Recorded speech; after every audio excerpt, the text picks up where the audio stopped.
जब वट सावित्री आती है तभी तुम पति को प्रणाम करती हो, जब दिवाली आती है तब पति को प्रणाम करती हो, जब करवा चौथ आती है तभी चलनी में मुंह देखती हो, बाकी के समय तो तुम जूड़ा बांध के ऐसी बोलती हो कि पति थर थर कांपता है। 16 श्रृंगार में नारी के हाथ की चूड़ी का कलर अलग हो सकता है, चूड़ी की डिजाइन अलग हो सकती है, चूड़ी अलग हो सकती है, चूड़ी महंगी सस्ती हो सकती है, मंगलसूत्र की कीमत ऊंची नीची हो सकती है, पांव की बिछुड़ी की कीमत ऊंची नीची हो सकती है, कान के कुंडल की कीमत ऊंची नीची हो सकती है। तुम्हारे शरीर पर जितने जितने 16 श्रृंगार हैं उसकी कीमत ऊंची नीची हो सकती है। केवल मंगलसूत्र की डिजाइन बदल सकती है, नाक की लौंग की डिजाइन बदल सकती है, कान के बुंदे की डिजाइन बदल सकती है, हाथ की चूड़ी की डिजाइन बदल सकती है, पांव की पायल की डिजाइन बदल सकती है। केवल नारी के 16 श्रृंगार में एक श्रृंगार ऐसा है जिसकी कीमत जो पहले थी वही कीमत आज तक है और उसकी डिजाइन आज तक नहीं बदली। वो मांग का सिंदूर है, एक जैसी डिजाइन है और एक जैसी कीमत है।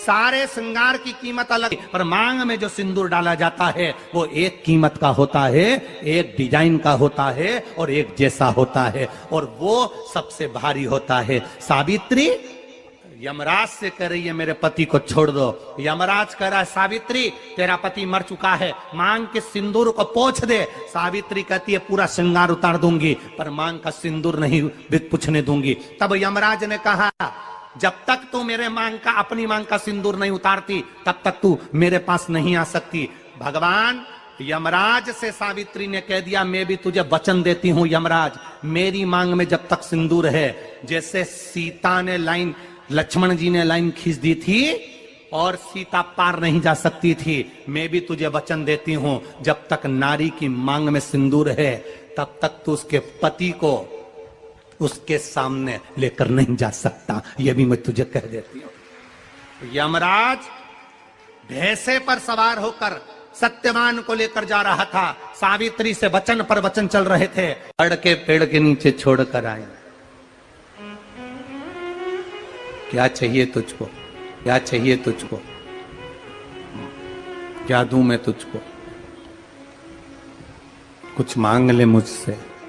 सावित्री कहती है क्या दोगे आप, मेरे पति के प्राण दे दो बस वापिस, और कुछ नहीं चाहिए। जब यमराज यमलोक में प्रवेश करने लगा, मांग के सिंदूर में से थोड़ा सा सिंदूर सावित्री ने केवल हाथ में लेकर अपनी बिंदी पर जो लगाया, सत्यवान को लेकर यमराज अंदर नहीं जा पाया। बाहर खड़े होकर कहता है मांग ले, मैं तुझे एक वचन नहीं, तू बोले तो मैं 2 वचन दे देता हूं, तू बोले तो मैं 3 वचन दे देता हूं, तू मांग क्या चाहिए। तब सावित्री ने कहा देना चाहते हो, हाँ।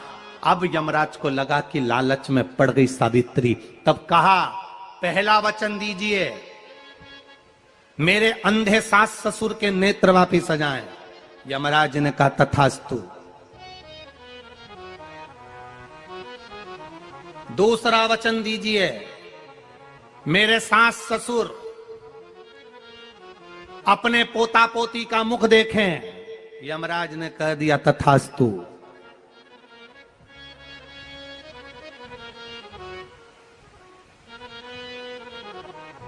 जाओ। यमराज जाने लगे, फिर आग जलने लगी, कहने लगे अब मैं अंदर क्यों नहीं जा पा रहा हूं। सावित्री कहती है तुमने वर दिया है मेरे सास ससुर पोता पोती का मुख देखें, उनके बेटे को तुम ले जाओगे तो पोता पोती कहां से होगा, छोड़कर जाओ। सावित्री है, पति को वापिस लेकर आ गए।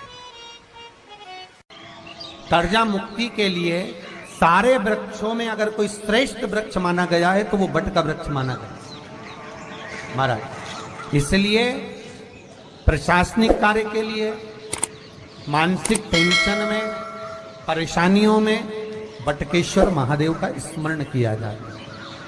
और यदि निवेदन करूंगा बहुत ज्यादा, यदि आपको कर्जा हो गया है, बहुत ज्यादा कर्जा हो गया और वो कर्जा चूक ही नहीं रहा, तो थोड़े दिन बड़ के पेड़ के नीचे आप बटकेश्वर महादेव के लिए 1 लोटा पानी उसमें थोड़ा सा पिसा हुआ चावल, चावल पीस के गला लेना चावल को और पीस लेना, पीस के उस पानी में मिला लेना और मिलाकर उसमें थोड़ी सी हल्दी पिसी हुई डालकर बटकेश्वर महादेव के नाम से बढ़ के पेड़ के नीचे अपनी कामना कर कर जो कर्जा हुआ है उस कर्जे का भान देते हुए, स्मरण देते हुए छोड़ दे।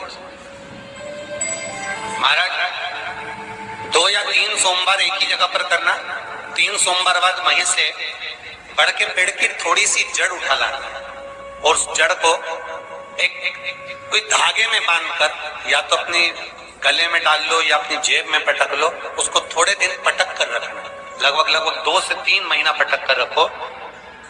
वो जड़ जैसे बढ़ता पेड़ विस्तार होता है, पानी गिरे ना गिरे, जल वृष्टि हो ना हो, गर्मी पड़े ना पड़े, उसको कोई फर्क नहीं पड़ता। बढ़ता वृक्ष आप रूप फैलता जाता, उसकी जड़ें अपने आप प्रबल होती है। उसी तरह ये बटकेश्वर महादेव कहीं से भी अगर जड़ आपके पास में रखी है